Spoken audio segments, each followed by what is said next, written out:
federal judge Debny Friedrich rejected a request by the Russian company, Concord Management and Consulting, that asked her to examine the instructions provided to the grand jury. Concord accused Mueller's prosecutors of giving faulty instructions, tainting the grand jury's decision to approve charges. The company was indicted in February alongside 2 other Russian companies, a prominent Russian oligarch and 12 other Russians that worked for the firms.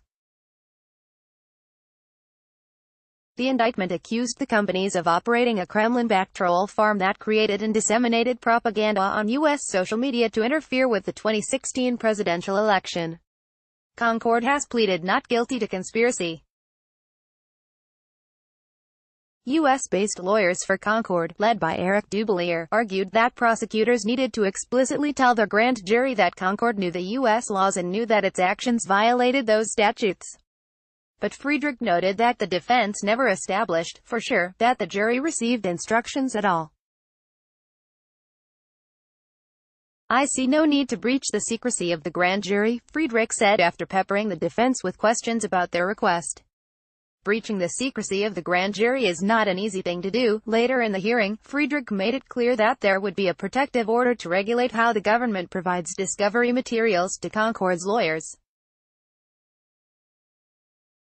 Mueller's team previously asked the judge to prevent Concord from sharing materials with its Russian co-defendants because of fears that the information could be used by Russian intelligence in future operations against the United States. "The government has demonstrated good cause to protect some of the discovery," Friedrich said. Friedrich, a Trump appointee, said she was trying to get discovery off the ground, and instructed both sides to quickly reach an agreement, before the weekend, on how to handle non-sensitive documents. In a joint filing Friday afternoon, the 2 sides proposed an interim deal to share documents without putting national security at risk. Friedrich quickly approved the deal, which says that Concord's lawyers will keep sensitive files away from Internet-connected devices and that Concord is barred from sharing these materials with anyone beyond their legal team. But a lot of the materials include sensitive information, like stolen social security numbers or details that could identify people that are helping the government with its case.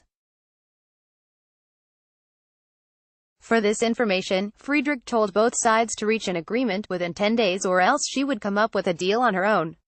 For the sensitive materials, Friedrich said she saw areas of common ground and said someone from the Justice Department should act as firewall counsel and review the documents on behalf of Concord.